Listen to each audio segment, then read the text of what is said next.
Welcome to Voices of Global Freedom Radio. We are broadcasting from an undisclosed location on the Mexican border. It is Saturday, May the 23rd, 2015. This is Backpack and our co-host Yoda. We bring our patriotic conservative audience news you can use and actionable tactics, methods, and strategies to survive and thrive in these dangerous, troubled times.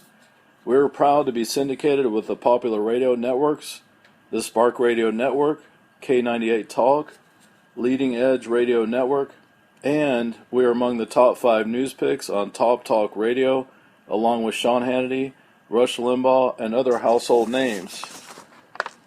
We are honored and privileged to have on our show Rod Eccles, who's a talk show host, conservative. He's had numerous articles going out on a weekly basis, and it's a great to work with our friend Rod. How are you doing, Yoda? Couldn't be better. Happy Memorial Day to our fine audience and to you, Backpack. We are celebrating and mourning the loss of, personally, some guys and a couple gals I've lost, but it's going to be a good Memorial Day. Really excited about working together with this guest you rounded up for us. Give us a little background on Rod, would you, Rod? You got his bio there. Really exciting. Well, Rod has a regular show and works honored and privileged to be on next Tuesday from 4 to 6 Pacific time. He has written many articles. He has done a lot of work with the veterans, and we'll talk about that more later. And he is a successful entrepreneur with landscaping, and his father was a United States Air Force, so he got to travel all over the world and has a very good thumb on what's going on in the world. How are you doing, Rod? I am doing great. It is great to be here with you and Yoda. This is a pleasure. What's your slug line, brother, about you are a conservative, constitutional, thank heavens, what's your slug line? I love that. I bill myself as the coolest, most politically incorrect conservative black man on the planet. I love that. That's a good start, isn't it? That's great, yeah. That's a good start. Well, welcome, brother. Our pleasure and privilege to have you today. Love your agent, Laura. A shout out to her. She really serves you well, Rod. She is fantastic. She was a godsend, really. Our doctrine, our philosophy, if you will, we reach out to help worthy people on magazines, internet, and radio, and some of them come back and work with us well. That's certainly your gal, Laura. What are you thinking about this Memorial Day, brother? I definitely, as I do every year, I take time out to really remember and thank all those who gave the ultimate price, their life in defense of this country, all the way back to the Revolutionary War. Now, I know that it really started because of the Civil War, but I think we need to really pay attention to everyone between the Revolutionary War up into Iraq and Afghanistan, that these brave men and women, they have gone out there. I have never been in battle, so I don't know what it's like. But I can tell you that a lot of service people who have been in war and have been in the heat of battle, they tell me that movies and programs like Band of Brothers and Saving Private Ryan were almost dead on. And I got to tell you, I do not understand how a human being can operate under such a stress level like that. But our men and women are some of the best in the world at what they do, and they operate in a theater like you saw in those programs, and even worse. And so it's amazing, really, that we haven't lost more than we have, and I'm very grateful that we haven't. And that's due to how good they are and how well they're trained. And kudos to all of them, because without them, there would be no U.S. of A. Well said, Rod. I went in your father's Air Force underage, went into the counter-terrorist business in 1974. I've been in wars that don't have names. I've been in combat. It comes down to you and a couple buddies next to you. It's really not about the flag and Reader's Digest and apple pie. It's about you and the buddies you're working with staying alive. It's ugly. It's cold or hot, dirty and hungry and scared to death, really what it is. My colleagues and I always felt exposed under fire. We thought we were about 8 foot tall and we couldn't get enough cover. You know, you feel exposed and you think everybody's shooting at you. It's a hell of an experience. Nothing much good about it. You hit it right on the head. It's all about training and gear, mostly training. In my opinion, civilians don't really appreciate meaning to weigh carefully or understand ridiculous levels of exquisite training. That's really what all the special operations guys excel at and why they do so well, Rod. But we are with you, Rod. Yeah, thank you very much. It is all as well. Actually, thanks to all those men and women who do what they do every single day. It's a lifestyle, really. You know, it's certainly not a job. As is law enforcement, as is firefighting. You know, no way are they jobs. They're lifestyles. What do you think? I think it's a. Go ahead, man.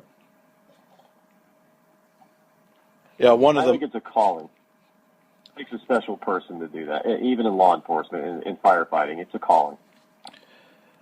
One of the most important things in law enforcement and military as well is having that firearm, or in the case of rifle, it becomes an appendage. It becomes like another arm.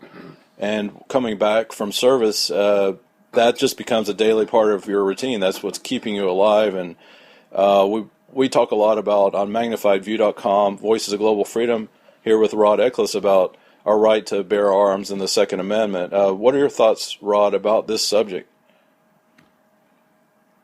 I don't, this whole notion that we have some states that are really harsh on firearms, especially handguns, I really don't understand how they're able to get away with it. Look, you have an inalienable right to protect yourself by any means necessary. I mean, it's your life.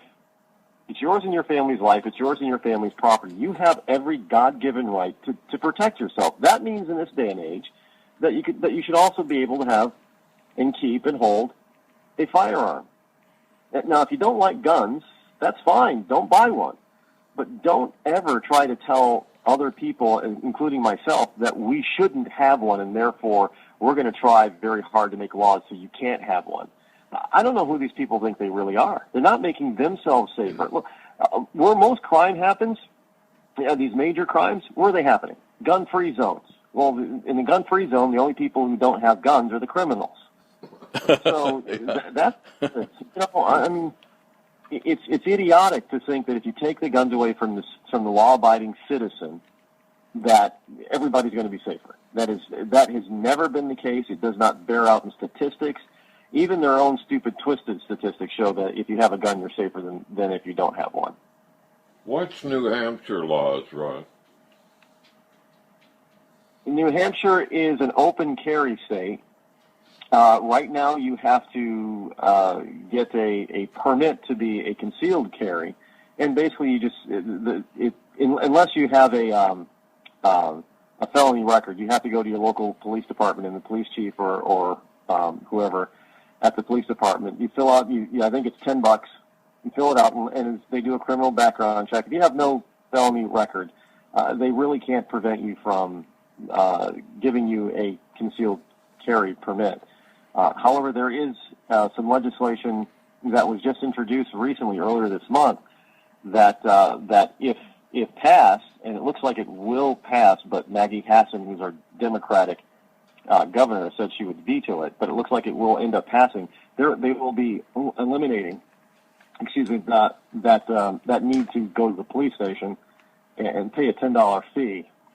If you are legally capable of buying a gun and owning a gun, this legislation would say then you could either open or conceal carry, no permit required.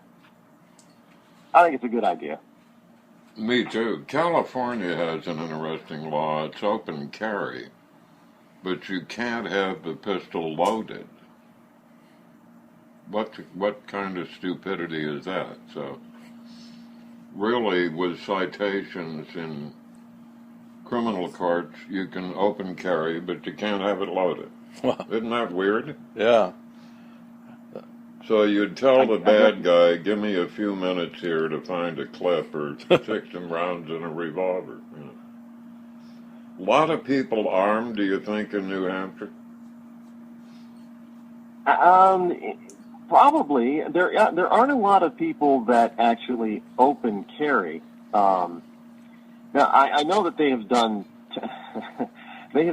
a test of this, especially out in Keene, where somebody would open carry in the downtown area, and they do it on purpose so they could get it on video, and inevitably they get stopped by the cops, and it's really kind of interesting because this is by and large, and the police officers know this. This is an open carry state.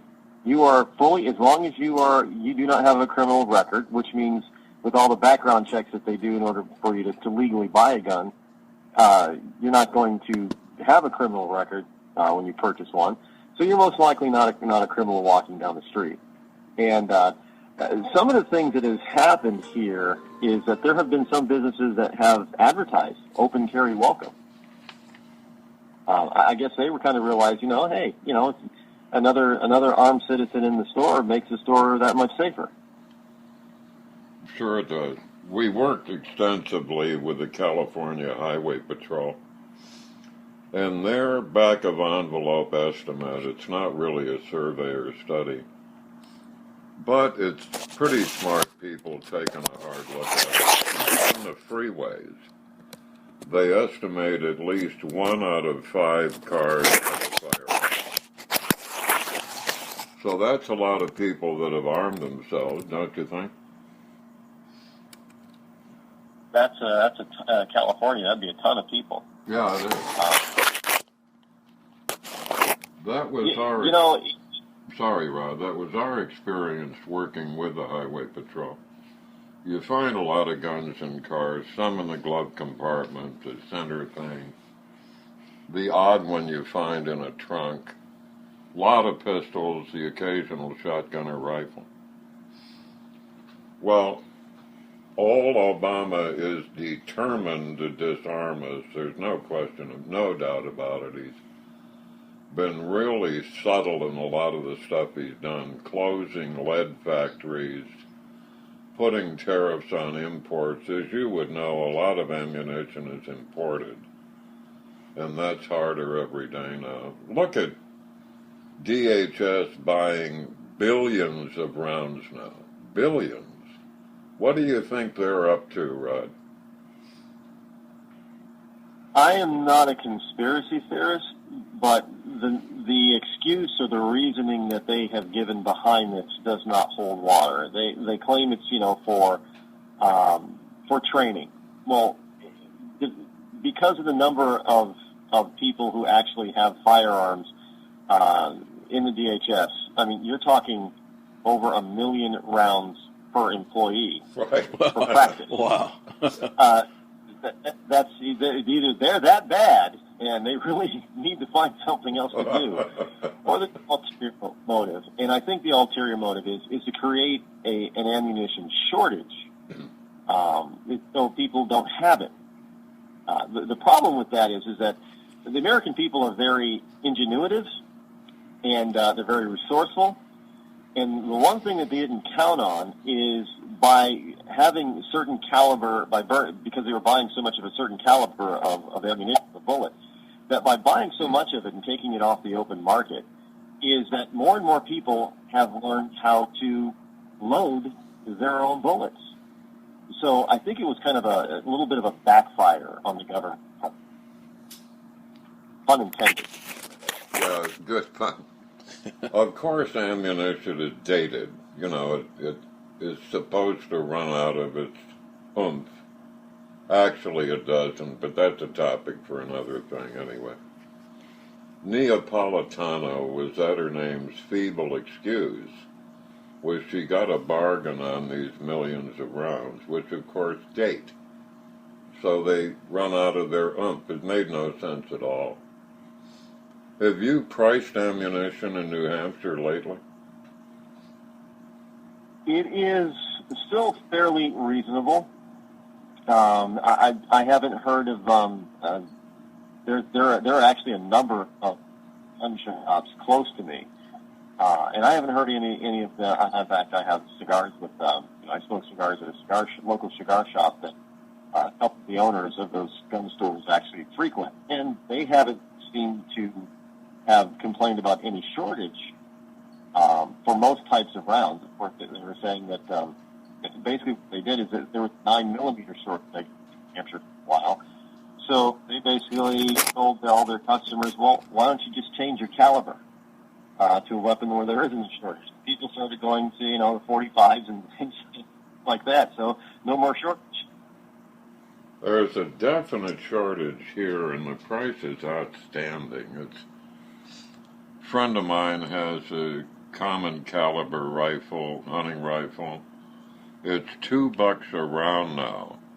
He's reloading at $1.60, so it's off the screen here, really. And a clear shortage back. We just got a caller, area code 928. You want to go ahead and say your handle. Welcome to Voices of Global Freedom if you want to speak your mind. Hey, but guys, it's Roger Galloway. How are you? Hey, great, Roger. Thank you for calling in. Oh, you bet. My first time to hear you. Wonderful hearing your voice, sir. The Mr. Mayor. Yes.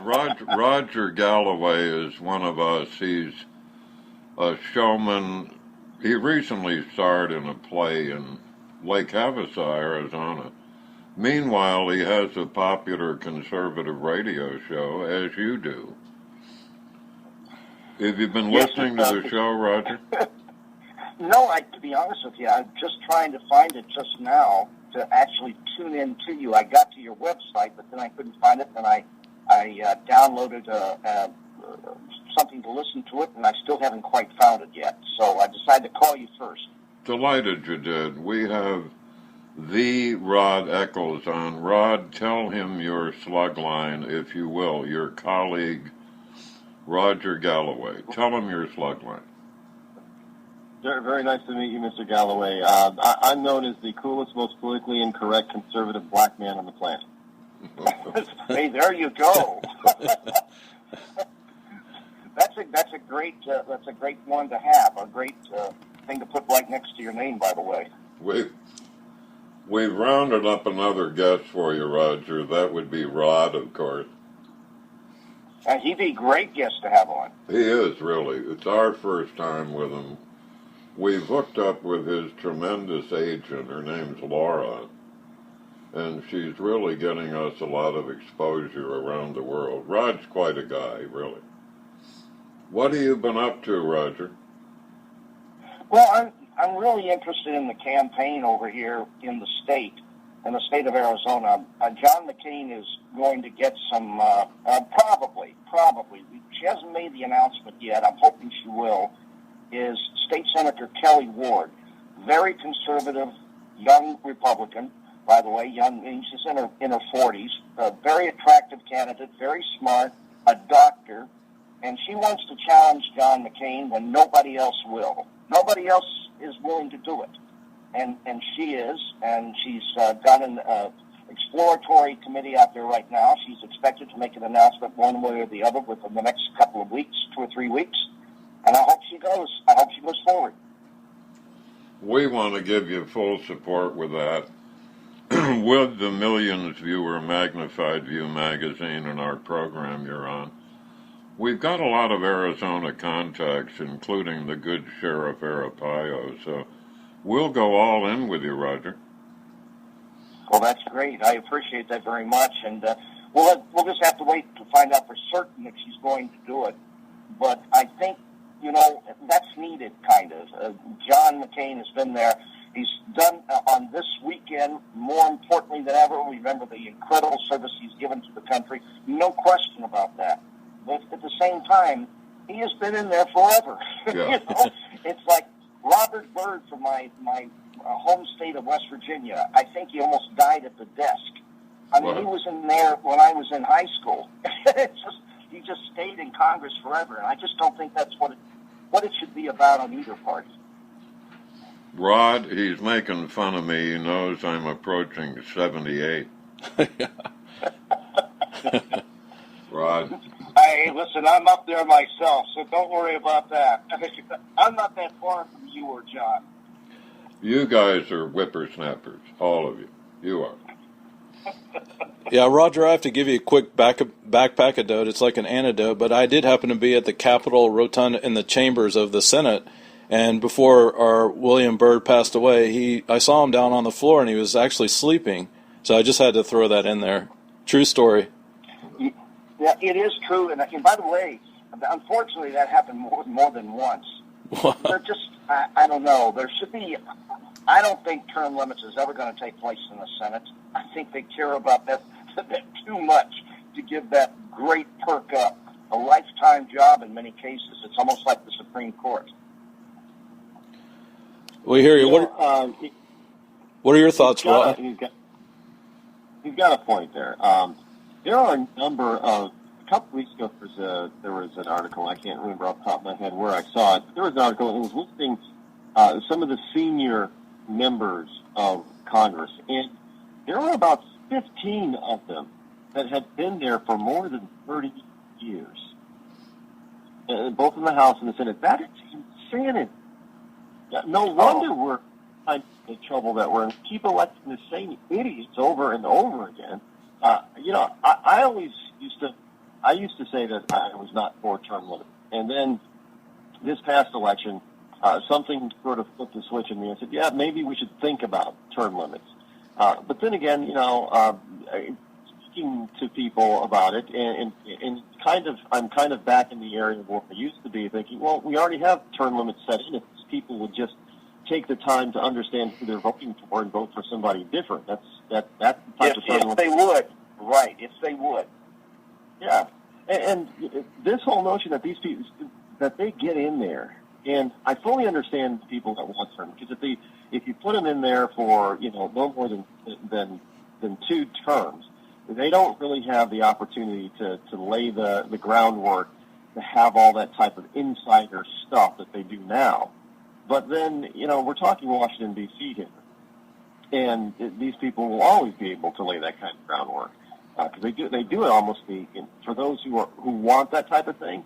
As soon as they get elected, and as soon as they step foot off the plane and they're on Capitol Hill, they're already laying the groundwork for stuff for the under the table payments, all the gifts that really aren't gifts, and the donations to their own PAC and donations to their campaign. That's what it's all about. It's all about the money. And no, they don't want to give it up. And I don't think that they're going to vote themselves term limits. So it's the responsibility of the voter, of the people, the citizens of this country to. It's not impossible to get rid of a long tenured person. We've done it before. We can keep doing it. So I hope this new candidate. I hope she jumps in. I hope she's a true conservative and get rid of McCain. Thank you. Yes. McCain, but now it's time for you to sit back and enjoy all your work and let somebody who's really a conservative take a shot at it. Hey, I couldn't have said it better myself. I agree. I traveled with the Presidential Press Corps a couple years, met a lot of these people, and their constant conversation, their preoccupation is being reelected. I think it's a flaw in our system. The minute they get in, they start talking about reelection. They're making $174,000 a year now. Plus, as Rod said. One of the idiots just stood up and made a case for why they need a raise.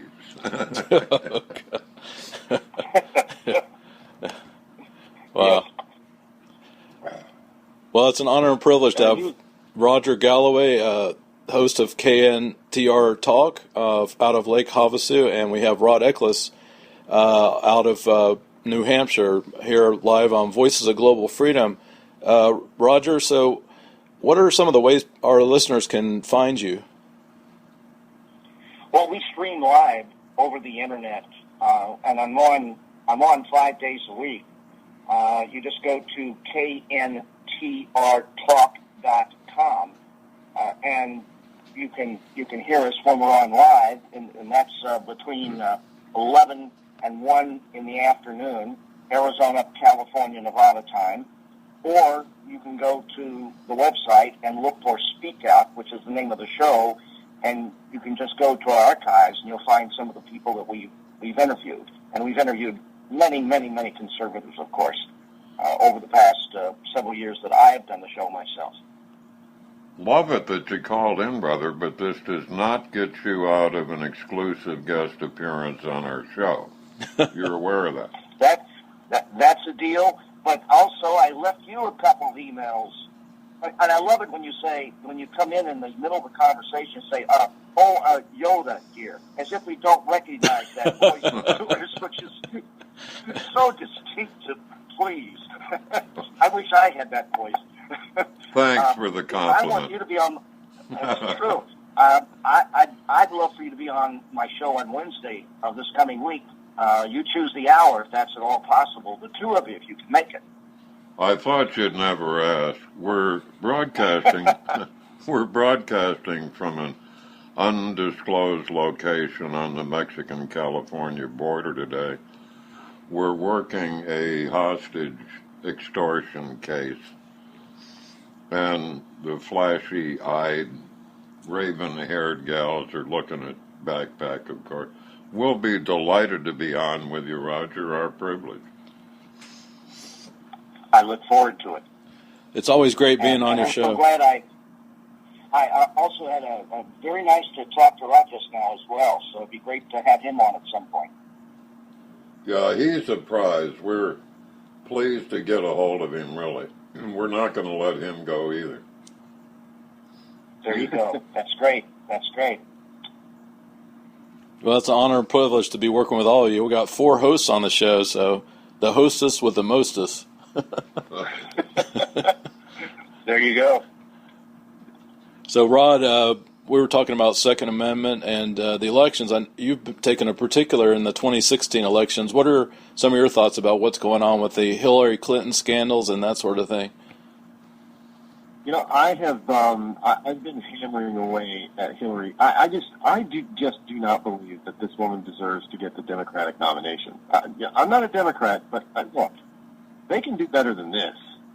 And this whole notion, it is beyond surprising to me how people cannot name just one thing that she has done that has been a success for her.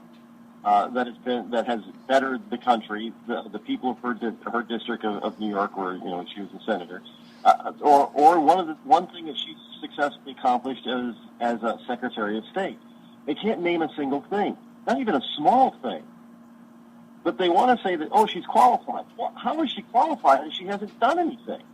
She hasn't done anything successful. Unlike Barack Obama, who really was a newbie. He really didn't have much of a record at all. The record that he did have, if the press had bothered to check and really espouse on it, he wouldn't have been elected. But at least this guy is he was basically a total noob jumping into the White House. This woman has got years and years and years of so-called experience. But she's done nothing.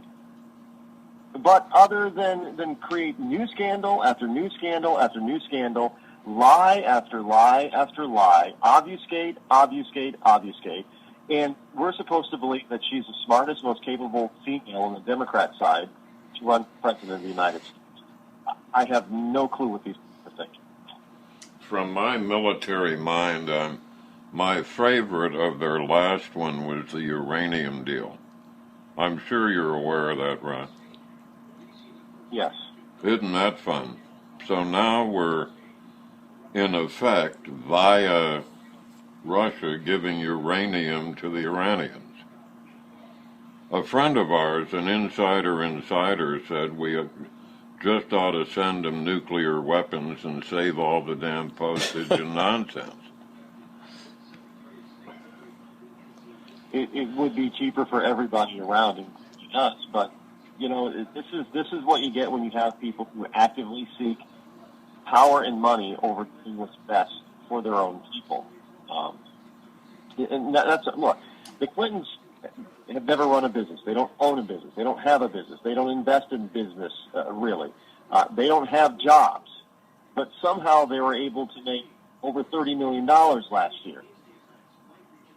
Nobody questions that. I mean, we're supposed to just, we're supposed to listen to they're being belligerent against people who of wealth, of financial means. Oh, we have all this income equality. Yet they're running around flying first class.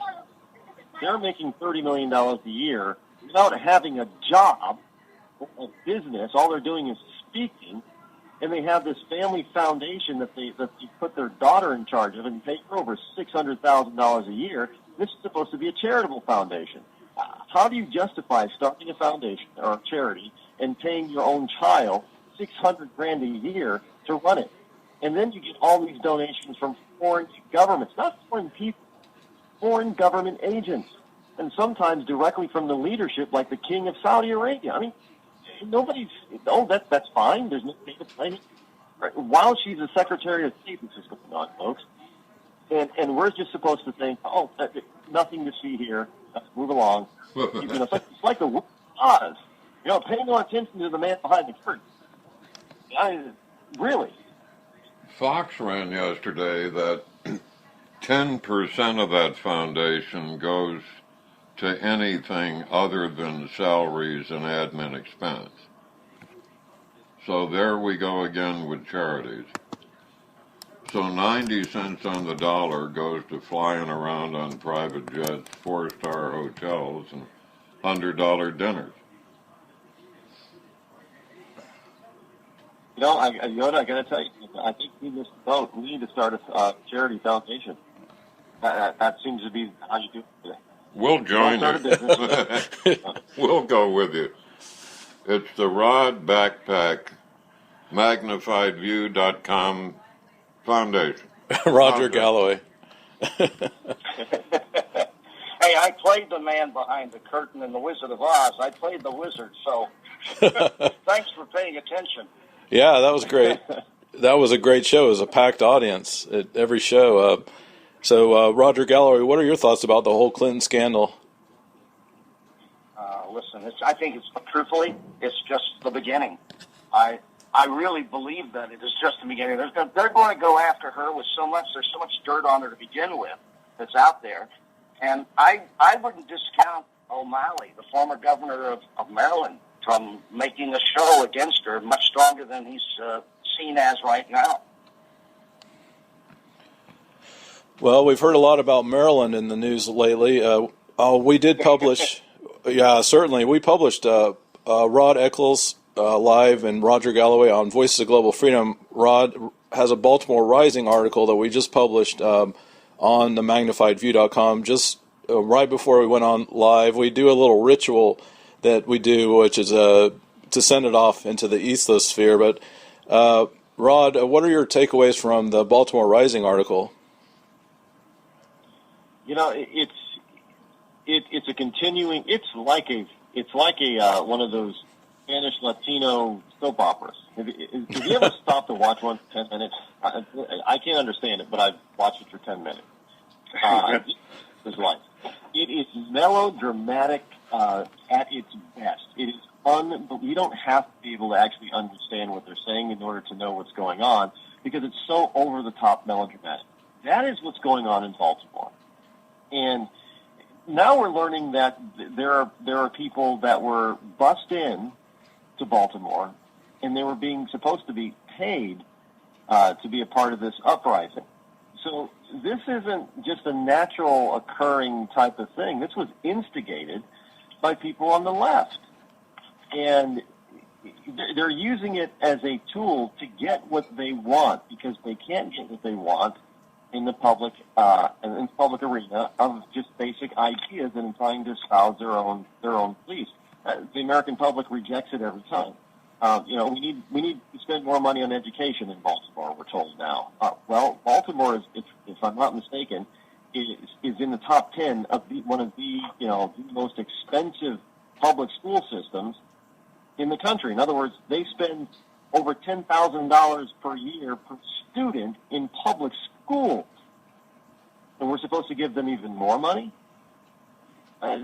Look at Detroit. People in Detroit are finally understanding, hey, you know what? Democrats have been in charge of Detroit for 50 or 60 years, for over a generation. And you can't blame Republicans for that. You can't blame conservatives for that. They weren't in power. They weren't running things. And a lot of blacks, again, are starting to understand, this guy in the White House, he's supposed to be one of us. He's been in the White House for 6 years now. We're worse off today than under George W. Bush. You don't hear the media talking about that either. So it's all about nothing more than agenda driven. They have a plan. They know what they want, and they will twist and lie to get what they want, and they will use anybody to get what they want, and that's exactly what they're doing down in Baltimore. They're using Freddie Gray, and they're using the legal system to get what they want. Another incident today, gentlemen and fine audience, in Cleveland, Ohio. They found an officer not guilty shooting a couple after a 23-mile chase. And there are protests as we speak today around facilities in Cleveland. Our information solid from insider, and we're soon to document in the magnified view. This is a systematic, orchestrated, highly organized effort from the White House to replace local coppers with vets. That's really what it's all about. Baltimore now, from our sources, when the coppers respond to a crime at an emergency basis, a crowd of about 30 or more will gather at the crime scene, taunting the cops. That's what they do now. They're interfering with the duties, which is, of course, a crime, but they're disallowed now to arrest those people taunting them. My prediction is one of the idiots, and I'm on record with the fine audience and you gentlemen, one of these idiots will show off threatening an officer to be disarmed, and he's going to get shot. And there we go again. But our information, which we're soon to publish with documentation, it is an orchestrated system to replace your local coppers with federals now being trained in Georgia in a $99 million facility. So you think they would be successful? Lord, I hope not. I hope not. But you see it happening. It's happening.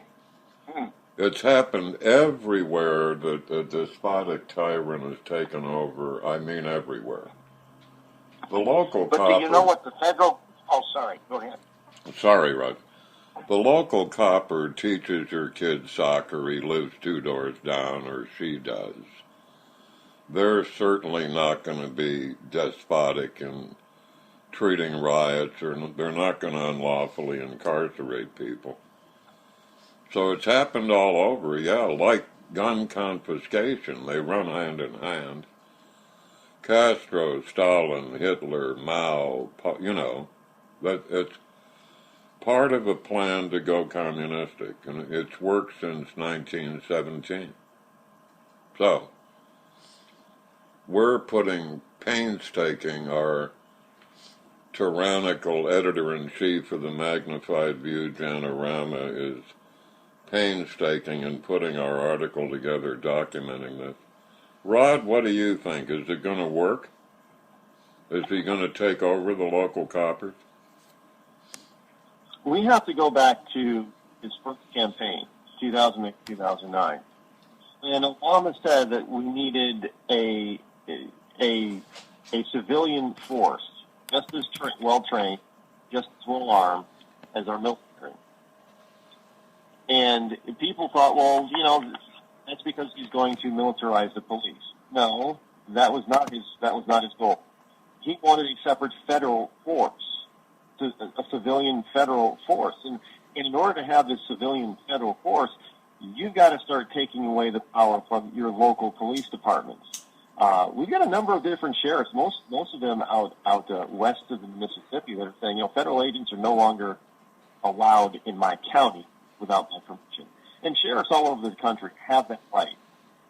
They have that right to refuse to let federal agents go wild and do whatever they want within their county and their state. So they're taking a stand, but they also recognize and see what's going on. And this is something we know that Obama's hands are in a lot of this stuff. We can just go back and look at Acorn. He's a community organizer. Remember, people? That's his big claim to fame. He knows how to do things behind the scenes, so it doesn't look like he's the puppet master.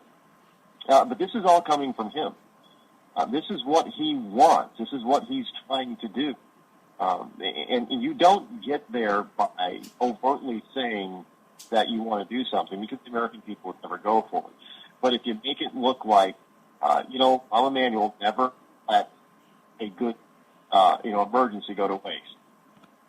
So if you can't have naturally something happen, then you make it happen. You just make it happen, and then once it happens, you can say, well, see, this always happens, so we have to do something about it. But we're not told up front that, well, the reason why it's happened is because you instigated it. It wouldn't have happened on its own, but you helped it along. That's why it happened. Kind of like Barney Frank being the savior of the banking and real estate industry when him and his ilk caused the real estate bubble first in the first place. So it wouldn't have happened without them. So all this stuff is happening in places like Baltimore. We saw it in Ferguson, places like Ferguson, and now in Cleveland and probably other places. It's not over yet. This is not over by a long shot. So they're making this happen. It's going to become what Democrats like to use, a crisis. And when something becomes a crisis, it's the federal government, not your state or local government's job. It is now the federal government's job to handle and fix the crisis. That's the way they've always operated. So they create a crisis, and then to try to fix the crisis that they created. We just recently had Todd Bubba Horowitz, who is very well known on Fox, and he's the economic expert that we always go to ask predictions about where the economy was. But it was an incredible show we had just last week, and he's referring to at least a 20% correction in the economy. What are your reports on that, Rod? 20%, that would be a huge shift. I don't claim to be an economist, because I'm not, but I can read the numbers. And what we have is if you look at government stats, they're not broken. Even though everybody's pointing towards Wall Street, it's blowing up, it's increasing every day, every week, breaking records again, that kind of stuff. But the reality on the ground on Main Street, it's not a pretty sight out there. And eventually, two things have got to happen, and they're going to happen. Main Street is going to win out because, Wall Street it basically comes from Main Street. If the profits are not there in company, and it's expecting, well, that's going to be a sobering effect. Plus, the Fed is to be able to keep interest rates artificially low forever, and they've already started, stop buying bonds and everything back. So all of this stuff is starting to come together on its own naturally. There has to be a correction, and it might be real. It might be 20%. The guy probably knows more than I do on that. If that's the case, that's going to be ugly. What are your thoughts, Roger Galloway? Well, I'll tell you, anytime you talk about federalizing, back here in Arizona, as you probably know, the legislature, not just the sheriff, but the legislature of the state of Arizona, they keep coming up with bills year after year after year to fight off the feds. And in almost every angle you can think of and saying, go ahead and take it to the courts. We're passing this law to say the buck stops here with us. This is a really strong states' rights state. So I don't see it happening, anything dealing with federalization of some kind of police force would work in the West, not only in Arizona, but in Nevada or Utah. I don't see it happening. Let me disagree. Backpack, tell the sergeant we'll do with a couple cheeseburgers. Okay. Tell him. All right, a couple cheeseburgers, please. We're on the Mexican-California border, and the good guys But are. you got to order better food than that. No, The last time you were there. Yeah. He's a coolest guy, big as a he's standing there with a notebook, a police note. It's that cool. I have an unusual perspective, gentlemen. I've seen this happen where I've been there several times where it goes to martial law. It's unusual in that I've been there and lived that kind of life. I've fortunately crammed a lot into life and squeezed a lot out of it. So I've actually seen it where one day the birds are chirping and it's sunny and bright, and a half an hour later there's a tank at your coffee shop. So anyway, just my experience, gentlemen. I like that story that Yoda tells about being in South America, where within 2-3 months you're called into the office and suddenly you're surprised that all the command has changed just overnight. Oh, Honduras, for a time, had more governments, military governments, than years. So they literally, I'll make it a brief anecdote, like an anecdote. I was calling on the President General for a month or so. Went in one morning after meeting with him yesterday, and it was a brand new one. And we promise Roger Gallery we're going to upgrade to prime rib, so we're doing better than cheeseburgers. Yeah. Do they know we're actually doing a show with Rod and Roger? Do they know this? Yeah. They know. They're excited. So they work really hard, and God bless our. We're coming up on Memorial Day. God bless all the military and all the border agents working so hard. We're hearing reports, too, that border agents are picking up diseases working the border that we really don't have a lot of cures for. And they're coming back, and they're afraid to go back to their home because they don't want to give their family a disease, so they're living in hotels. What are your thoughts, Rod, about that? One, we don't have enough border patrol agents down there. Two, we don't have a real solid desire to close the border and protect our agents. Look, our agents, they're at risk on a daily basis, simply because their rules of engagement, if you will, have been severely limited. Now, look, as far as, I always put it this way when I tell people, if I were president, then I would say, we're being invaded. Plain and simple, we're being invaded. So we're going to build a fence. We're going to build a wall. I don't care what it takes. We're going to build the stupid thing. And then we're going to give you border guys all the training and all the equipment that you need. And then this is, because this is war, we're being invaded, the rules of engagement are as such. Protect yourself as best you can first. Protect the country second. That's what counts. But they're being told, you'll be fine. Forget about yourself. Think about yourself last. You got to help these poor, innocent people crossing the border. No, they're breaking our law. It couldn't happen reverse. I mean, if you get caught in Mexico being an illegal, if you're lucky enough that the Mexican police don't shoot you dead first, you're going to go to jail. And then when you go to jail, if you survive jail, once you get out, they're going to plop you at the border and say, "What? Don't come back." I don't know why we have to let them invade our land when they won't let us invade their land the same way. No, our agents, I'm sorry, they need to be on a war footing, plain and simple, and they need to have rules of engagement that are equal to that. That way they'll stay safe, go home to their families at night, They don't have to worry about being sick all the time. They don't have to worry about catching something because, who knows what these people are carrying across the border. We know that there's an Al-Qaeda and ISIS camps, within 8 miles of the border as it is right now. So who knows what's going on down there?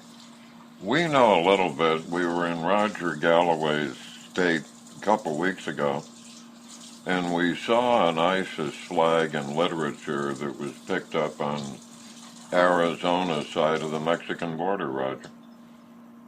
Was is this down by Nogales? Yes, east of Nogales. It's a no man's land there. It's under patrolled. Due to lack of, and they pulled them back to near Tucson anyway. What's that, 100 mile, Roger, from the border? What is it? I don't know. That's about right. Yeah, about 85 to 95 miles, right in there. Mm-hmm. I've been there a number of times, and you're right, it's a no man's land. MagnifiedView.com has done an exclusive website put together with a coalition. It's terrorcamps.com, and it's reporting at least 35 terror camps from sea to shining sea, and God knows how many in Mexico that we don't even know about, but they're being controlled out of Pakistan, and they're doing their rural areas. They're doing small arms training with mannequins and blowing up buses, and these have been reported by citizens all across the country. So this is a breaking story of their corporate headquarters is in Islamburg, New York, and it's a lot of people around the internet are really waking up to what's going on. President Obama refuses to report these because he refuses to let our intelligence use the words Islam or terrorists. So they're going under communal living. So what are your thoughts, Rod, about that? This communal living that our agents are not allowed to, use the right words, call it what it is, and they're using workplace violence a lot when it's really Islamic terror. Well, they have to change the meaning of words, and in order to do that, because they have a specific agenda, and they want you to believe a certain thing. Look, George W. Bush, his war on terror, that was the wrong thing to do. It was wrong in their eyes. He was wrong because it's his fault that we're here. They can never take responsibility for themselves. So, and Obama doesn't want it. If you have a problem with terrorists, after he said, we basically won the war on terror. Obama said that a few years ago. We won. That's why we pulled out of Iraq. I'm pulling out of Iraq because, we won the war. So we don't have to worry about it anymore. So there's no more terrorism.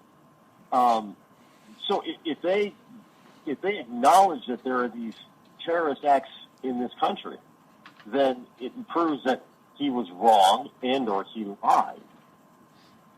And that's not something that they can allow the potentate to be seen in the light, he made a huge mistake. That's not possible. This guy's perfect. It's hard to make a mistake like that. So they have to change the narrative. And so you can't say terrorism anymore.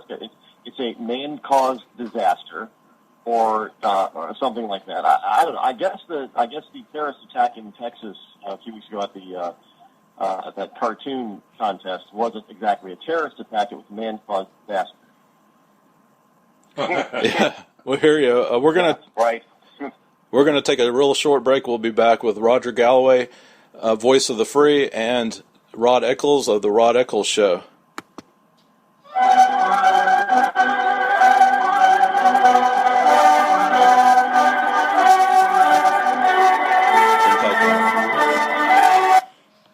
Hello, audience. Please go to impactanalytics.com. Impact Analytics. I work with a CEO there who you need to have a word with. He's got something for everybody conservative. Our main man there and I worked the Beirut bombing of the embassy and the Marine barracks shortly after it happened. Personal friend. He's coming up with some new websites. Backpack, what's he got? What's his latest one? Please go check out punchingbagpost.com as well as Impact Analytics. I say again, impactanalytics.com. Great guy to work with, and we're honored and privileged to be with him. And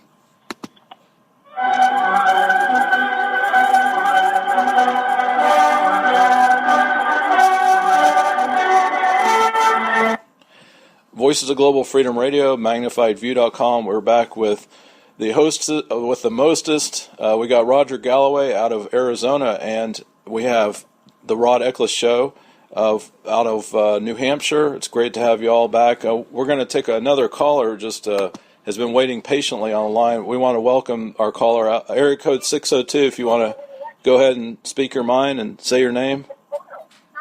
Yeah, my name is Stick Bogart. How are you guys doing tonight? Hey, thanks for calling in. We're Facebook friends, so to speak, so it's good to hear from you. How are you doing, brother? I'm doing pretty good, man. I'm really excited about what I'm getting ready to do for all of the Americans that love the country and the Constitution and their fellow Americans. We have to come together collectively as a team and stand up for this country. Doesn't matter whether you're Democrat or Republican. In my book, we are Americans, and my philosophy is it's not ego, it's we go. And I'm excited about launching a political review site that will let the American public post positive or negative reviews about politicians. And just to let everybody know that politicianreviews.com will be launched soon. And I want everybody to know that it's not going to be a sellout. And I've already been offered $10,000 for the domain name. And I told the guy, forget it. It's not for sale. Because it's going to be used for the American people to hold politicians accountable for their actions. We are I'm with excited, you. and We're like with what you, you brother. guys are doing. Yeah. You think about it. You think about this for a second. If this country was wiped off the planet, which country would you go to? What is the number 2 country in the planet to live on and have freedom, such as we have in this country here? That country does not exist. Well said. Well, Roger. not North Korea. Pardon me? Roger. I said it's certainly not North Korea. No. No. We have to come together and hold. We'll spend less energy keeping what we have than trying to get it back. You, sir, are You're a in good man. Arizona with that area. With that area code 602. You're in Arizona. You're working out of the Phoenix area, right? Yes, sir. Very good. We want to talk.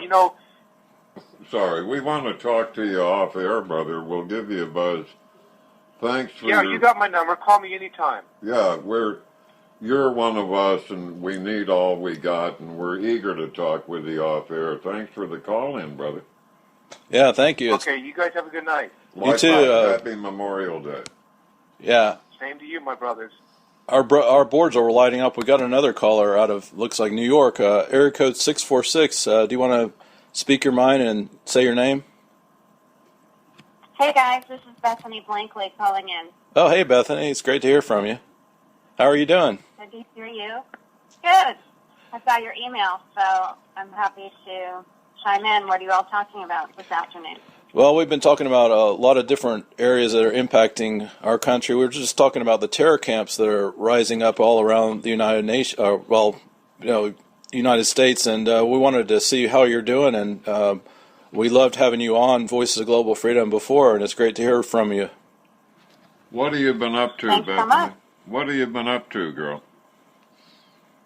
Well, I have been writing a lot about, as you know, Islam and clarifying the different stages for Americans to understand about the ideology. I've also been writing about, clarifying what is genuine Christianity in light of the fact that so many terms are used in the media and by a lot of people, but nobody really seems to know what they mean.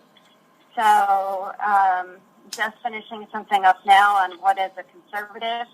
And I've been doing research for the last couple of weeks about the Bush connection between, with all the corruption that's coming out about the Clintons and the Clinton Foundation. I had previously, maybe several weeks ago, looked into the comparisons between the Bushes and the Clintons. And I had been suggesting to a lot of my friends jokingly that Jeb Bush and Hillary Clinton would be a great 2016 presidential nominee ticket. They're both so much alike. And the Clintons and the Bushes are so much alike. And since Jeb and Hillary have such a love fest for each other. Why don't they join forces and run together on the ticket? Right. Well, that's going to go over. Your own. So that has not gone over very well with some editors at the Washington Times, because one of the editors there used to work for Bush Sr. So then I started to look into, the history of the Bushes, and it turns out, and so I'm hoping to have something published by Monday, the connection between the Bushes and the Hitler regime and the financing that Prescott Bush was managing with Harriman Brothers, as they were financing the build-up to the Nazi war machine. So had it not been for the Harriman, the Bushes, the Walkers, the Rockefellers, and the Rothschilds, there would have been no Hitler, and there would have been no steel, coal, or gasoline to fund and build the war machine that actually ended up becoming Nazi Germany. And what a lot of people don't seem to realize is I was in Auschwitz last fall, and what people may not realize is, how do you have these buildings that look like an older section of maybe Brooklyn, where it's cobblestone streets and brick buildings, and medical facilities in Auschwitz? How does this happen? Somebody had to fund this. And then someone had to be finding the right doctor to do these experiments. And it turns out that the entire eugenics movement, the funding for the doctors, it all comes from the Rockefellers. The Rockefellers were funding the experiments at Auschwitz because one of the doctors that was there was under the tutelage of another who was from Switzerland, who was part of a eugenics movement that had started at Yale. And when you go through Mein Kampf, Hitler was actually quoting one of the guys from Yale. So the entire idea of this having a better race and wanting to be able to study the genetics of people, if it was twins or if it was someone who had Down syndrome or if it was someone who was more sickly, they had all of these different rooms in several of these buildings where they were testing how long could someone live without water? How long could someone live without sunshine? How long can someone live in a 4 foot tall by 2 foot wide little block where they can't stand up and they can't sit down with multiple people in this little block? How long can people survive without medical attention? And then they did all these experiments on pregnant women. They did experiments on homosexuals. They did experiments on, sterilization projects. And so who came up with this idea, and where did this come from? Well, it all came from the eugenics movement, which was starting at Yale. And the Bushes were part of that. In fact, one of the people who was teaching this was at one of the schools that Prescott Bush went to, and who, by the way, was on the founding board of Planned Parenthood. So it's fascinating because all of these people right now, they're gearing up for the 2016 election, and the moderates and the establishment Republicans are trying to win the votes of evangelicals or conservatives or Christians, and they're appealing to their moral consciousness, or they're appealing to whatever ideals they think the evangelicals care about, if it's homosexuality or marriage or whatever it may be. The irony is that these same people who are targeting them are using them because very few people have actually done the research. It hasn't been published. There have been books written about the Saudi connection and the Bush family, but it goes beyond that, to the Rockefellers, to the Rothschilds, to the Vanderbilts, to the Carnegie Institute, Carnegie Foundation, along with Rockefeller. They were both funding the eugenics movement. But it's really unbelievable. Rockefeller had Standard Oil and Gas of New Jersey, which later became Exxon, and they had a gasoline manufacturing plant in Auschwitz. There were steel companies that used not concentration camp as slave labor. And so the funding from this operation was all funneled and financed and managed through Harriman Brothers. And one of the shareholders who had 1%, who was the one of the managing partners and the president at the time, was Prescott Bush, and his father.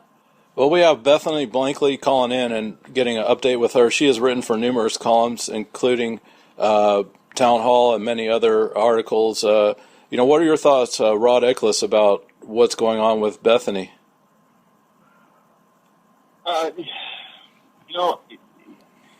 There is. I am, like I said before, I'm not a conspiracy theorist, and I think a lot of people are nut jobs. There are a lot of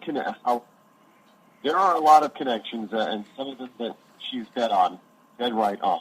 However, this has been going on throughout human history. So before the Nazi, a lot of times when people are this eugenics movement, there was a precursor to eugenics, and basically it was medical research. Because let's face it, Rockefeller, he knew about the disease. Some members of his family suffered from certain things. Carnegie, the same thing. They were looking for ways to extend human life, find the good. Maybe they went about it wrong, but they were looking for the good. They weren't looking for a superior human race. That was twisted by Hitler. So a lot of this stuff, again, when the world started becoming more international, companies got caught up in stuff like this. They went to countries where they maybe shouldn't have done it. Look, our oil companies, including Exxon, which is Mobil, they were in Venezuela. Well, look what happened in Venezuela. Chavez just nationalized everything. All of that U.S. company investment was taken over. But if some people, when they review history, are going to blame Exxon Mobil for what happened down there, and that's not the truth. That's not the real truth. With all of it, especially today, we're a lot more international than we ever have been. But you have to understand that this world with trade has always had some form of international trade going on. So there's always been, companies in some form that have had interest or business in other countries. And this isn't anything different. You have to start looking at, just can't say, okay, well, the Rothschilds work. They have this investment over here. Well, what happened to that investment? I mean, you really got to start looking into things like that. If they have a steel company there, what happened to that steel company? Were they making steel in order to build up the Nazi machine, or were they using it for other things? Because let's face it, during the 30s, one of the things that Hitler also tried to do, besides build up his war machine, was build up his economy. So they needed steel. So it's you can kind of twist things if you want. You can be truthful and factual about it, but you can also end up twisting it a little bit. I don't buy into this. Yes, there are people who want one world government. The United Nations is proof of that. But I don't buy into the Illuminati great grand conspiracy that's been going on for like 4,000 years now. I don't believe it. Nobody's been able to show me proof of it yet. They've been able to show me certain types of information and fact figures, but if you really dig into them, there are other alternative things about those truths. Again, she's right in her facts. I mean, I know a lot of that stuff that she's talking about, but there's additional facts that go along with that as well. Well, we've heard numerous accounts on it's the end of the world. I don't know how many through the humanity's existence on Earth. It just keeps up, and some people have said this year, and then the year passes. What are your thoughts, Yoda? I hearken back to Madison Square Garden in the 30s, where it was jammed full of American Nazis. They included Eaton of Eaton Axle. They included Lindbergh, who flew across the Atlantic, and many other dignitaries. Members included one of the Kennedys. They thought Nazism was great at that time. As you know, Backpack, I occupied Germany. I'm that old. I don't mean single-handedly. I mean, I was part of the occupation, and I had the displeasure of it. 20 years later or so, I visited Auschwitz-Birkenau. So, in that respect, I get scared easily. That Auschwitz was a horrendous experience. I worked with the German cops, lived with them, ate with them, drank beer with them for a year. It was quite an experience for a young guy. Roger still with us? He had to attend to another situation. We do have another caller on the air, but it was great having Roger Galloway, and we're excited to be on his show next Wednesday. For Bethany, I happen to know that our Million Visitor magazine's editor, Jenna Rama, the MagnifiedView.com, is looking at one of her recent articles to put on our sister magazine. So, yeah. Who's our caller? We just had a caller. Our board's just on fire. It's smoke coming out of it. Area code 607, welcome to Voices of Global Freedom. Thank you for calling in. Please, if you want to say your name and speak your mind. It's Laura. Oh, hi, Laura. Thanks for calling in. Oh, thank you. I wanted to respond to your last guest on there. Okay. She's going off about the Bushes, and I don't mean to say it, but I'm listening to her and I'm banging my head on the computer because it's like she's more focused on the Bushes and Daddy Bush, Prescott Bush, and the Bushes as a whole, but I didn't hear her say one thing about Obama. And this is the problem why people think conservatives are nuts, because they sound like conspiracy theory nuts, with the Bilderbergs and the Rothschilds and all that. And I thought she was going to get into 9/11, but to disparage a really good president like George W. Bush and their family is really kind of shameful, because Obama is awful, and I'd take a George W. Bush any day over an Obama. And I just don't understand some conservatives where they're so focused on Bilderberg, they're focused on NWO, they're focused on the New World Order, they're focused on the Rothschilds, they're focused on Prescott Bush. And I don't understand what that even has to do with what's going on today. Absolutely nothing.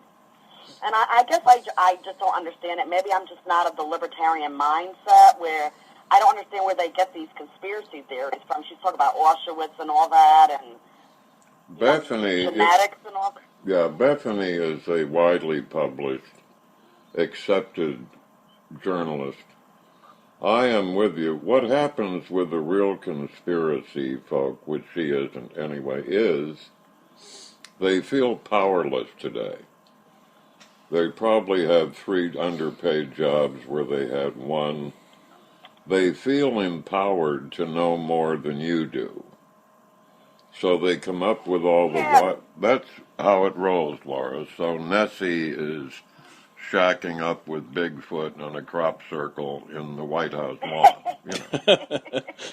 But what they're doing... I guess the problem is this is why people think conservatives are nuts. This is because people like her give conservatism a very bad name. They do, and we need to focus on Obama, the Democrats, Hillary. We should not be focusing on Rothschild, Prescott Bush. What does Prescott? Everybody has somebody in their family that has done something maybe they're not proud of. Well, what does that have to do with GW? My family says they have me in the family doing that. I mean, I guess it just drives me crazy. I'm banging my head on the computer as I'm listening to her, and I'm like, I just don't get it. I guess I just have a problem with the conspiracy theory people, because they're ruining it for people like you, Rod, me, who are trying to, save this country from communism, socialism, and she's spouting off about Prescott Bush. What? And the Bush family. What they're doing, Laura, is really helping Obama and the despot. Yeah. So here's why. Because it takes people's attention away from what Obama's really doing. But there's plenty You're of them absolutely out correct. there. We avoid conspiracies as what they are. We come across them all the time. I'm not getting mad at you. Well, that's good, because you don't want to do that, Laura. It's not in your best interest, girl. You with No, me? I wouldn't know. What? Yeah.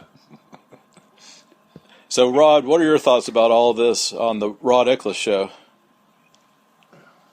I listen to people and their conspiracies, and frankly, there's nothing to. They're all the same rehashed ones over and over again. Every once in a while, you get something like 9/11, but then it's twisted back into an old continuing conspiracy, and that's just part of the whole thing. Again, I just look at it as, sure, there's enough fact in there in most conspiracies to make people believe, well, yeah, that's factual, that's true, to try to make people believe that the whole theory is true.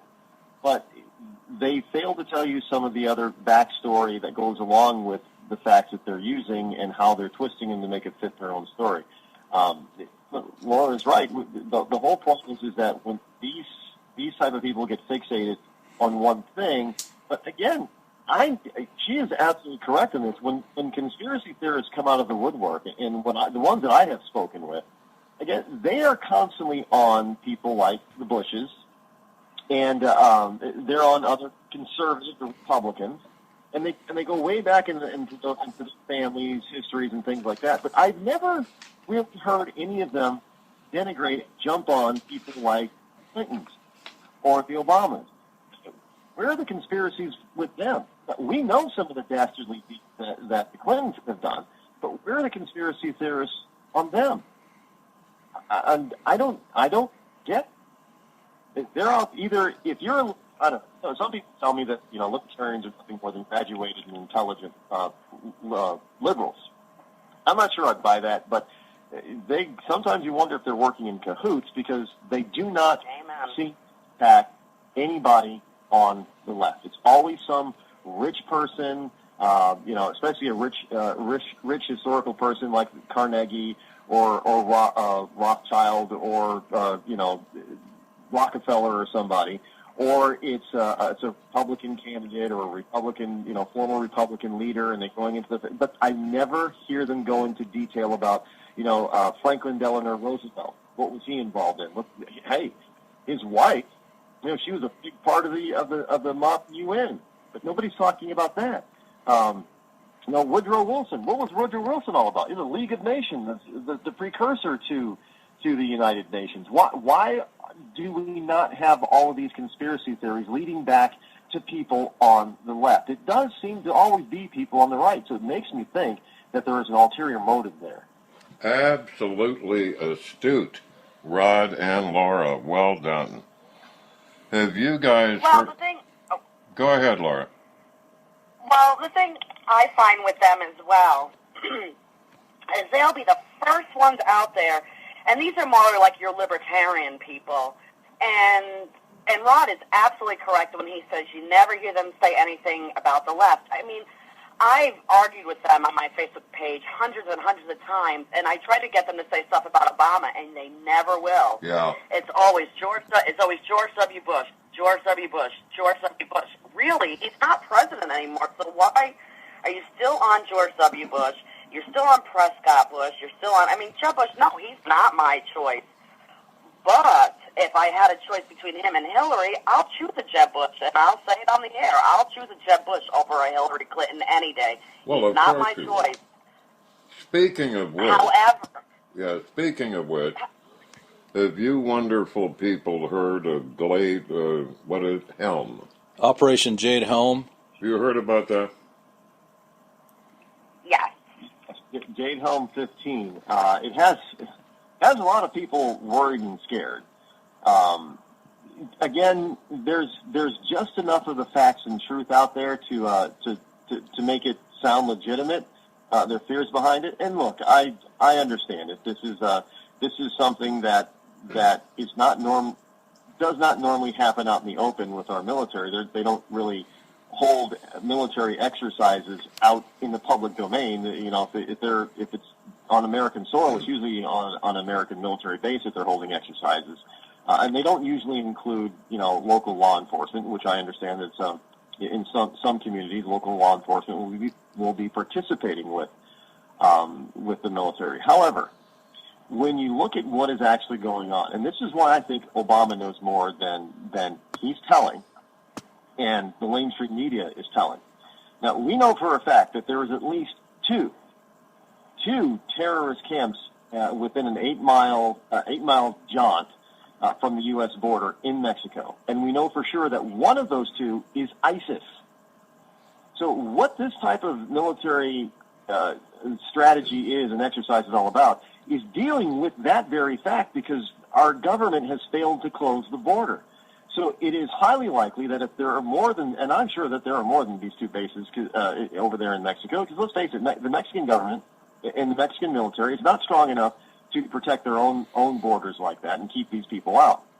They just can't do it.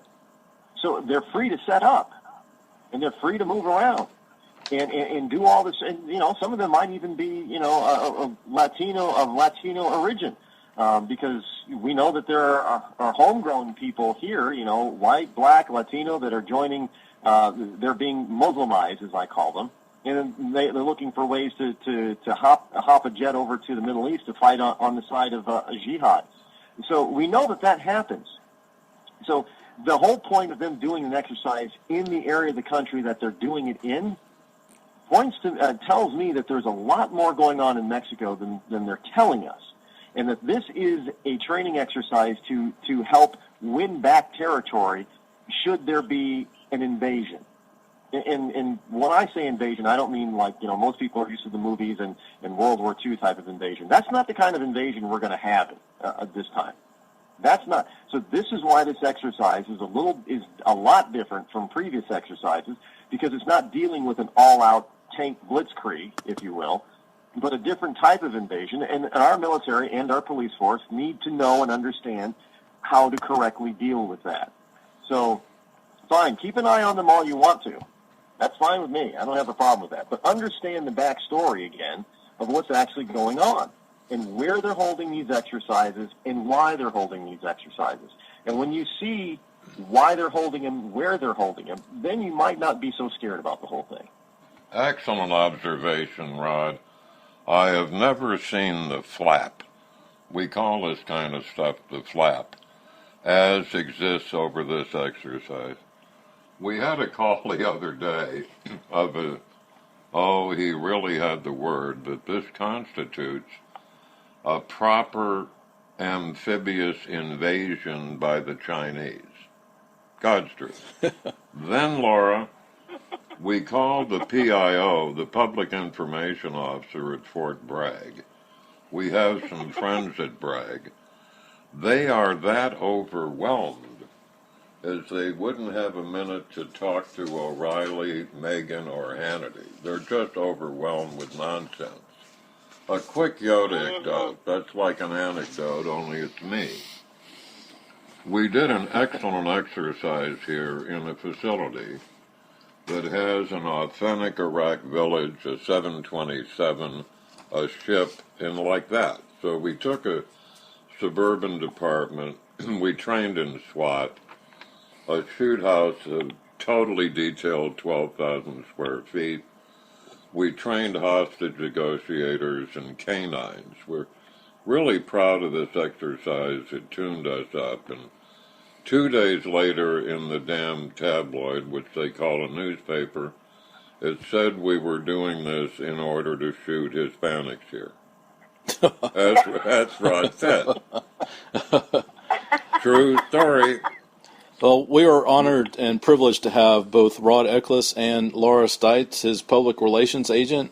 Inquiries on how you can interview Rod Eccles, have him speak at your event, or other scheduling questions should be directed to his PR agent, Laura Stites, at Laura Stites, it's STIETZ 2014 at gmail.com. And we're so honored and privileged to be on Rod Eccles' show next Tuesday from 4 to 6 p.m. Pacific time. Thank you guys so much. It's awesome. You're very welcome. I just want to say I am going to hang up, not that I don't want to talk to you, but this is about you and Rod. This is a conversation, interview with you and Rod. So I guess I'm sorry if I apologize if I got a little riled up over her. I just wish people would focus more on what's going on with Obama. And, we've had this conversation about the police and all that. I mean, it was Jade Helm, you were just talking about Jade Helm and the disparaging things I've heard people saying about our military, and it just really bothers me. I think we should be more focused on defeating the Democratic machine in 2016 than still focusing on these conspiracies that just really have nothing to do with what's going on today. But this is more your interview with Rod, so I am going to go. Well, wait a minute, girl. Your call was welcome. I was going to... You took my thunder, but I'm glad you did.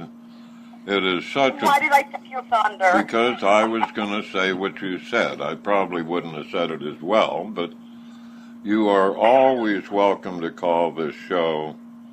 And we are really delighted to be working with you now. It looks like a great future for all of us, really, Laura. You're quite a gal. Absolutely.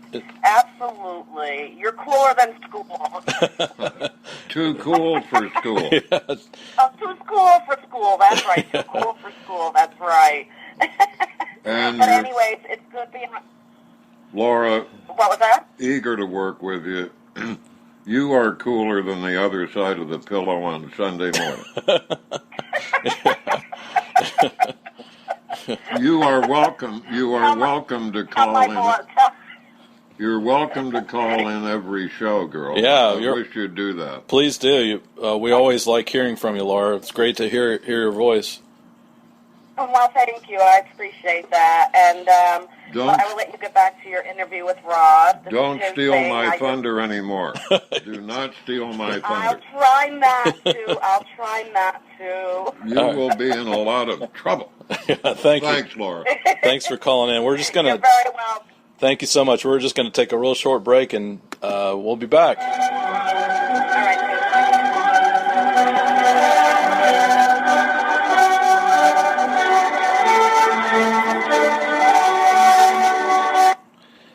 Energy Efficiency Pros, EE Pros, solutions that save you money. Are you a commercial business looking to reduce costs on your energy bill? Replacing traditional light bulbs with LED results in tremendous savings every month. Commercial, industrial, and manufacturing facilities from coast to coast are saving up to 90% on their skyrocketing costs of energy. Energy costs are rising every month, but using EE Pros, lighting saves money, time, and will bring you happier employees and customers.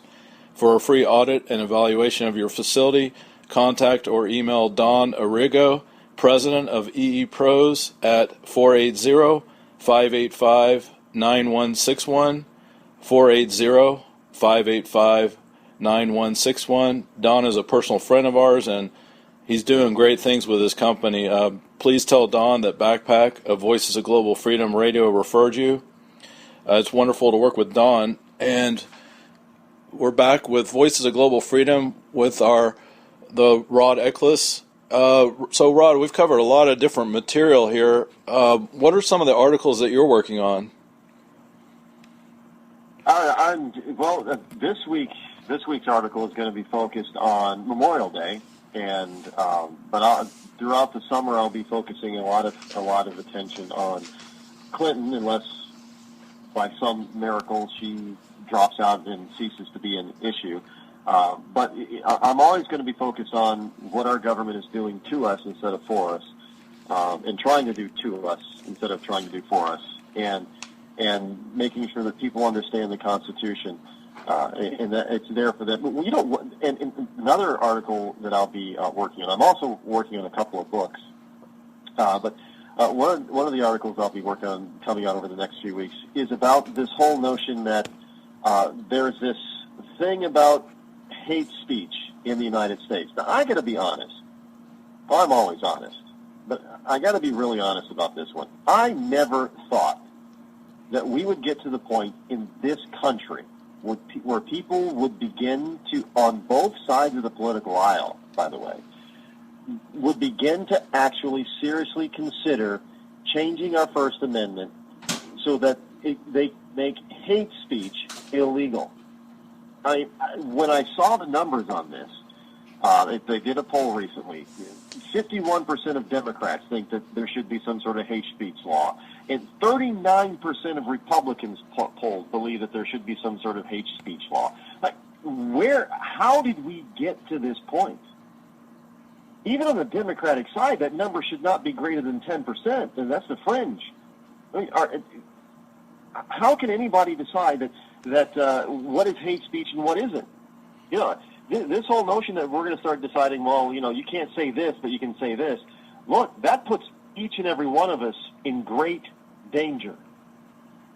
Here, and I'm not just talking about, those of us who are on the radio. I'm talking about every single one of us, even in your own home. Going back to Nazi Germany, this is, people, the SS, they were everywhere. People were afraid to speak their mind anywhere. This cannot be. As they are, Rod, in another context throughout Muslim-influenced countries, Saudi has thought police. Denmark now and Holland, I'm uncertain about Denmark, I'm dead sure about Holland, have criminal penalties, laws and penalties for saying anything bad about Islam. God's truth. Wow. How's that for hate speech? So, you're spot on, Rod. You've got it, brother. You can always, I guess the way it works in today's world is you should not and cannot disparage the Prophet Muhammad or Islam in any way. And mainly the reason behind it is because you'll make them upset. And they'll do things. But you can disparage every other great religion, including and especially Christianity, and that's just fine because, the answers that why is it okay that you can do that for Christianity? And the answers that we've gotten back in this, because you're supposed to be all about forgiving people. Hold on. So I cannot disparage or make fun of Islam. But they can disparage and make fun of Christianity simply because they can't control their anger, but we're expected to. I'm telling you, Justin, this is the television program Sliders, and I have slid into an alternate universe. I've traveled, Rod, from Morocco to Egypt throughout the peninsula. I view it as schizophrenia incarnate. They are one people. Well, quick anecdote. I got on an airplane out of Riyadh, Saudi, bound for Athens. Excuse me, guy got on with 4 wives in body bags, black head to foot, garbage bags. It was a BAC 111. They went to 4 bathrooms. When the pilot announced that we were out of Saudi airspace, so up they popped into the bathrooms. They all came out in hot pants. Are you old enough to remember hot pants? Yes, I am. Actually. Well, they did. I can go on with that. They hang out in Vienna, London. They used to hang out in Athens and Cairo. And of course, back to Beirut before it was torn asunder. It's absolute schizophrenia. You can't be a Muslim with a small m. You can be a Catholic or a Presbyterian, take your mother to church on Easter, but that doesn't work in Islam. I've been there. It controls every iota, every molecule of their being and minute of their life. And we're not allowed. What's your opinion? A bit philosophical. Apparently, 330 million people in the United States, our precious democracy, are now afraid of these schizophrenics. Why? Why are they allowing Sharia law in Irving, Texas? Why do we allow the terrorist training camps that in fact backpack discovered and built on. Why do you think, Brad?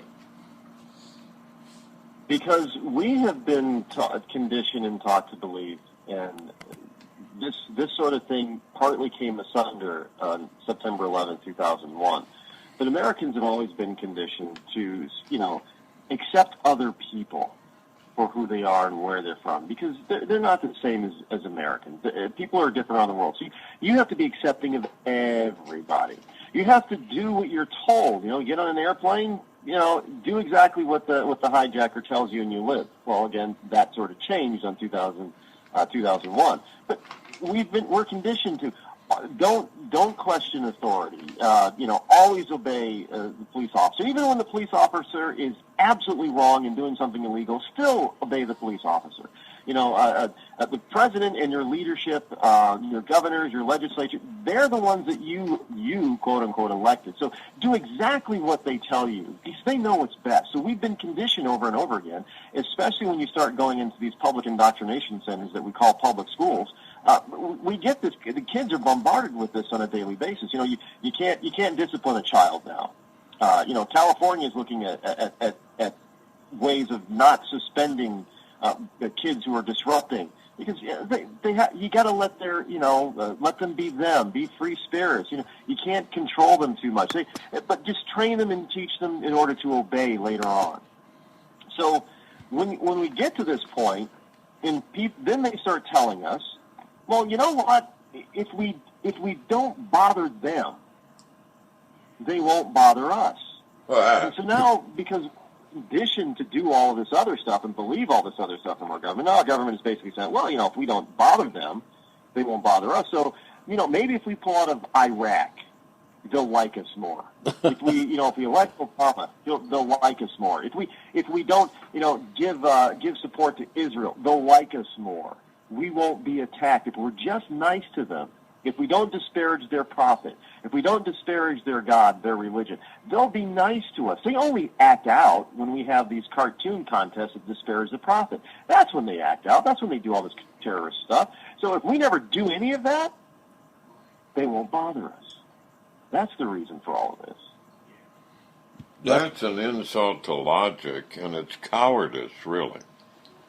Hell, they've been sticking spears and swords into each other since the year 750. Why would they change? What? Well, Rod and I and Yoda are old enough that when we were young and we played sports, for example, you had first, second, and third. Now everybody gets a medal. Even the 10th or 20th place, you'll get a fancy award. What are your thoughts about that, Rod, about everybody gets a medal? Yeah, because we can't make anybody feel bad because that's why they don't. That's why some of some places if the kids are too young, they're saying, well, we're not going to keep score. Look, let's face it, kids keep score. Even if you're not putting it on the blackboard or on the scoreboard, kids are keeping score. They know who wins or loses. This whole notion, and I have seen it when I've coached baseball. And one year they tried to do this, this participation trophy. Because you had the championship team, you had the first place, you had the second place team, and you had the third place team, and the ranking all the way down through last place, which there were 12 teams. So all the teams that were fourth place through 12th place, they got the exact same size small trophy, participation trophy. I got to tell you, I actually saw some of those kids from 4th to 12th place. Before they left the banquet room, they threw their trophies in the garbage. Wow. You bet. Man. Don't participate. We didn't win. That was the whole point. But that's what everybody thinks. We got to be nice and friendly to everybody. Everybody can win here. Everybody participates. And that's really just a bunch of bunk. There are winners and losers, plain and simple. That's just the way life is. We're going to take a short break. We want to dedicate this show to all the veterans, law enforcement, first responders out there, all the people that are risking every day. They put a uniform on, and all the people in Arlington, Virginia that are laying in the graves right now, we salute them. So we want to take a short break, and we'll be right back.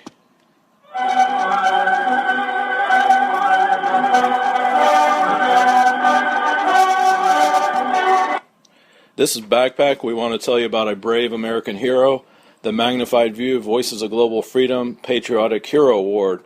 We are honored and privileged to work with Major General Paul E. Vallely, United States Army retired, exposes multiple Islamic jihadist terrorist threats to America's homeland. He graduated United States Military Academy at West Point and was commissioned in the Army in 1961, serving a distinguished career for 32 years. He is a military analyst on television and radio, and he is the chairman of StandUpAmericaUS.org. I say again, StandUpAmericaUS.org. This Stand Up America is a network of patriotic Americans that collects, analyzes, and evaluates intelligence for the safety and security of America. Over to you, Yoda. Good General is a personal, professional friend of ours. Interesting, back in his day, becoming a ranger who lead the way, or even airborne, certainly not special forces, was the death of an Army career. The old Pentagon was about tanks, infantry, and artillery. That was it. Somehow, our good friend Paul Vallely made Major General despite that stigma. He is an airborne soldier, and we salute him today and every other day. Thank you, Backpack. Please have a look at StandUpAmericaUS.org. I say again, StandUpAmericaUS.org. Excellent, great website.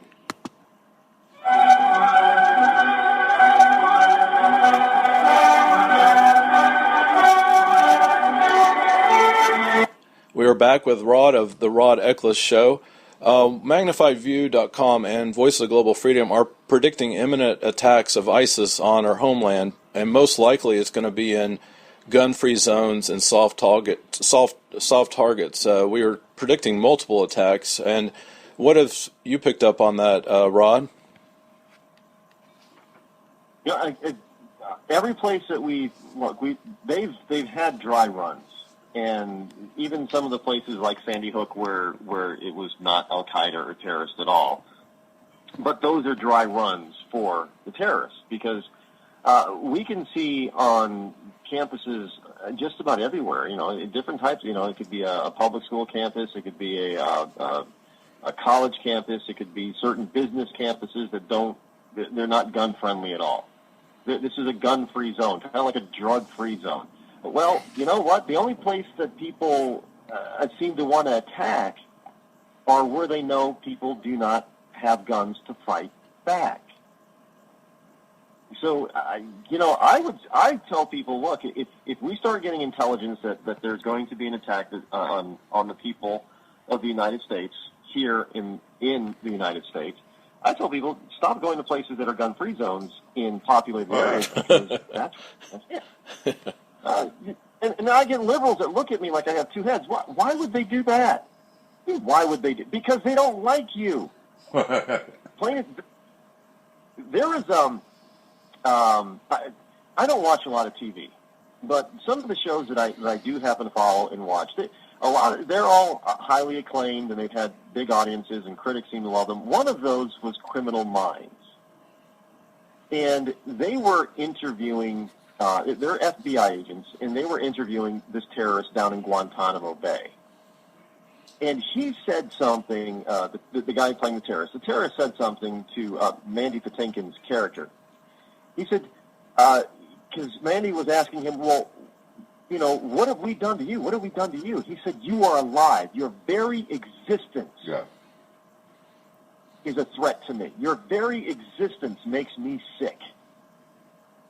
So just because you don't bother them, our very existence is an affront to them. They have to wipe us out.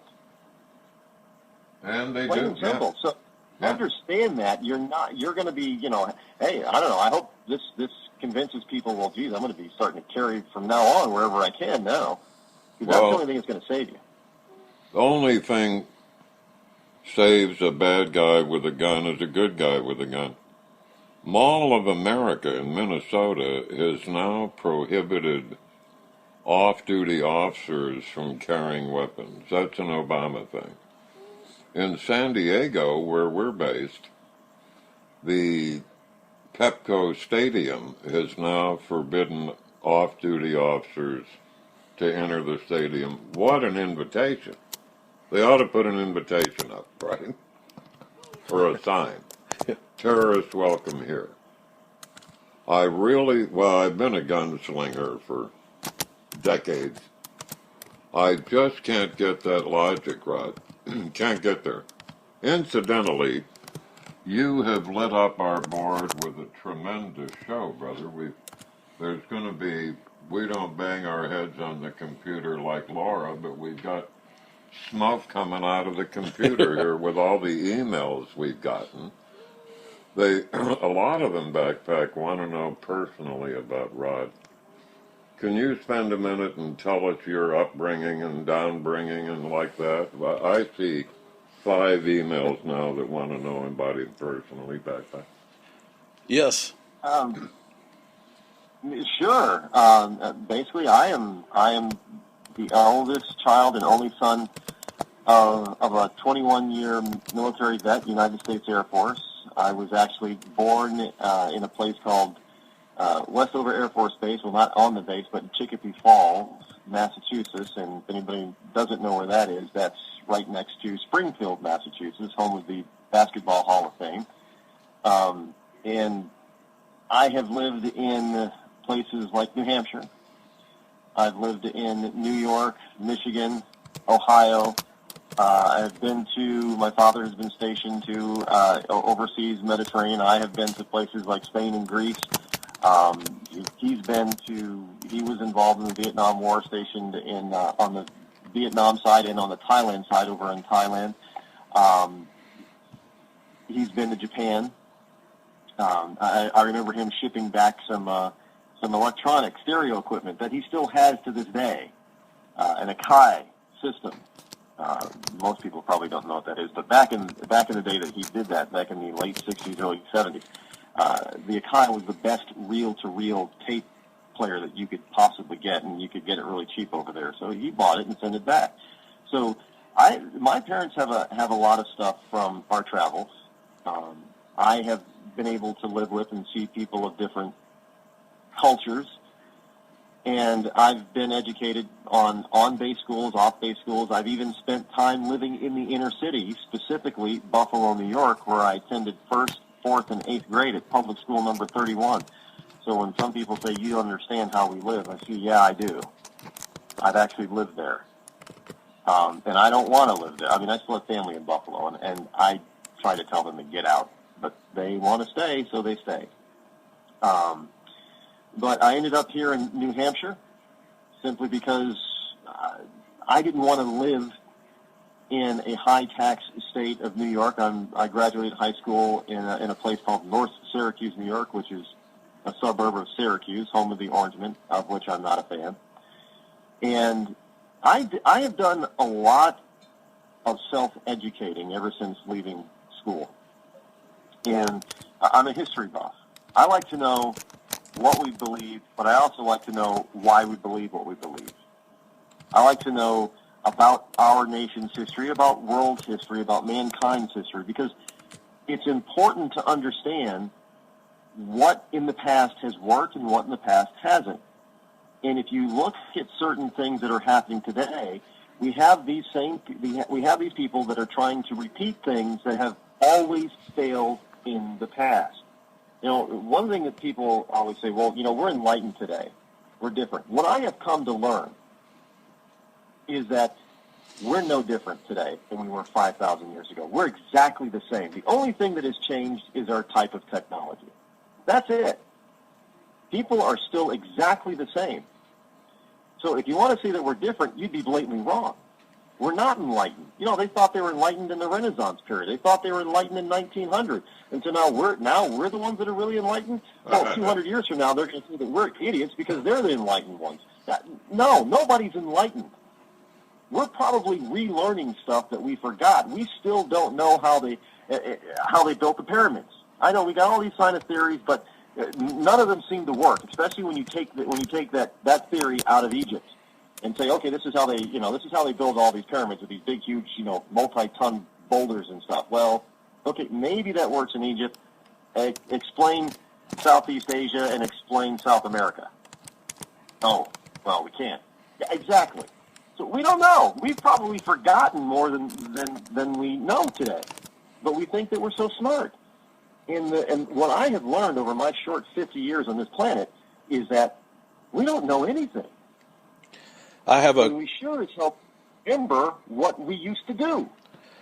I have a quick backpack anecdote is that I meet a number of people who are vegetarian or vegan type people, and somehow they believe they've somehow metamorphosized into not needing the protein that we need for meat. And there's a lot of studies on that. That's a whole other discussion. However, I see they're really struggling, and I meet them and I see they're really weak. And to have like one hamburger, which we're enjoying on the border, by the way, these really good cheeseburgers, they would have to eat like 300 pounds of soy to equal one hamburger. So, Rod, we don't know what we don't know. Back to you, brother. You're doing good. Yeah, we don't know what we don't know. But I'm a seeker of knowledge.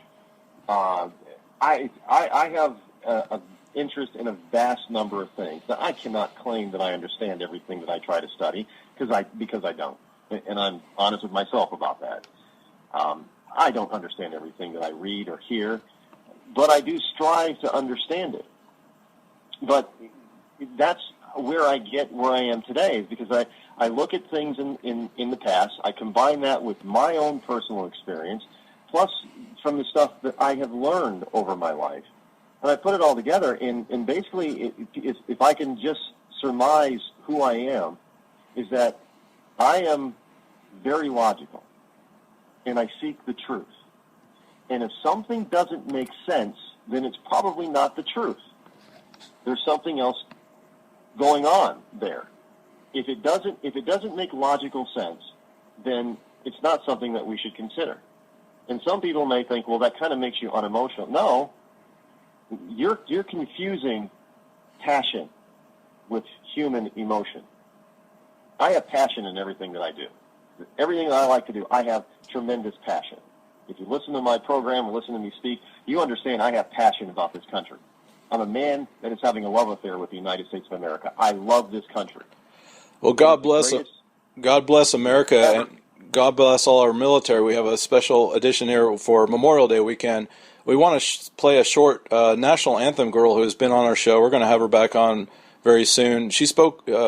She did the national anthem. It took about 7 years in every state, and it was a huge venture on her part and out of pocket. She just recently wrapped it up. We're going to quickly play the national anthem. We'll be back with Rod Eccles. The Anthem National. This weekend, the nation celebrates 200 years of the Star-Spangled Banner. But tonight, we have the story of a woman who started the celebration a bit early, hitting the road with the intent of performing the national anthem in every corner of this country. Performing our national anthem in all 50 states, from Madison Square Garden to a street corner in Idaho. One song, one girl, 50 different states. Janine Stagg has sung this song so many times. Janine Stagg is back because she has just completed that mission.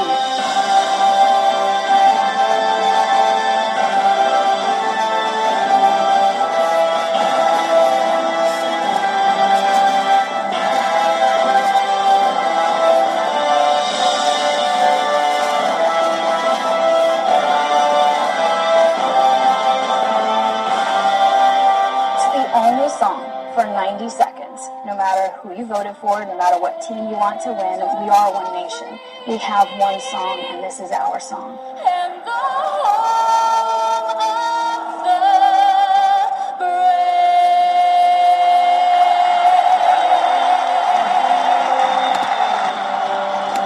the LB Field is her final stop, and she'll become the first person to ever sing our national anthem in all 50 states.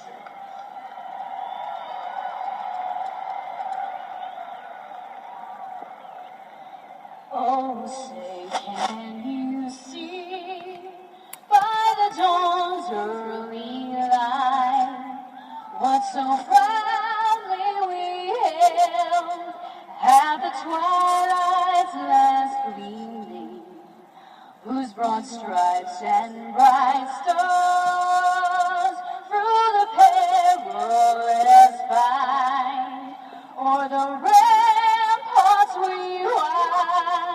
were so gallantly streaming, and the rockets regular, the guns bursting in air, gave proof through the night that our flag was still there. Oh, say does that star-spangled banner yet wave o'er the land of the free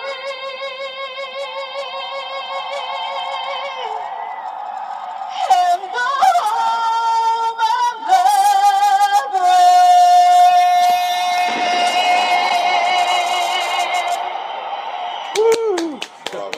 Wow, that's great. Great. Rod, I don't know where the time's gone. We're about 5 minutes out. Wonderful to have you on. You're not going to get away from us. Looking forward to being on your show next week. So wrap it up for us, brother. I am looking forward to having you guys over there with me on my program for a couple of hours. We'll get to continue our conversation, get to continue to show our love affair for this wonderful land that God, 330 million people out of 7.5 billion people. Do people realize how lucky they are to be here? I cannot express that in any other way except luck of the draw, and you need to make the best of it. You can't fritter this away, people. This is the United States of freaking America. Plain and simple. We have a constitution. We're a nation of laws, not a nation of men, but we're turning into a nation of men. And that's not the way it's supposed to be. Now, that document that they wrote 230 plus years ago is genius. It's God-inspired. It is awesome. Awe-inspiring. And yes, it was made so it could be changed if needed, but not in a way that takes away people's liberty and freedom. Absolutely not. I won't stand for it. I will fight until I cannot fight anymore. And then I will still try to write something down if I can't talk. You better believe that I will go to my grave fighting and defending this country, plain and simple. And if you want to know more about me, all you have to do is just go to rodeccles.net. That's RODECCLES.net.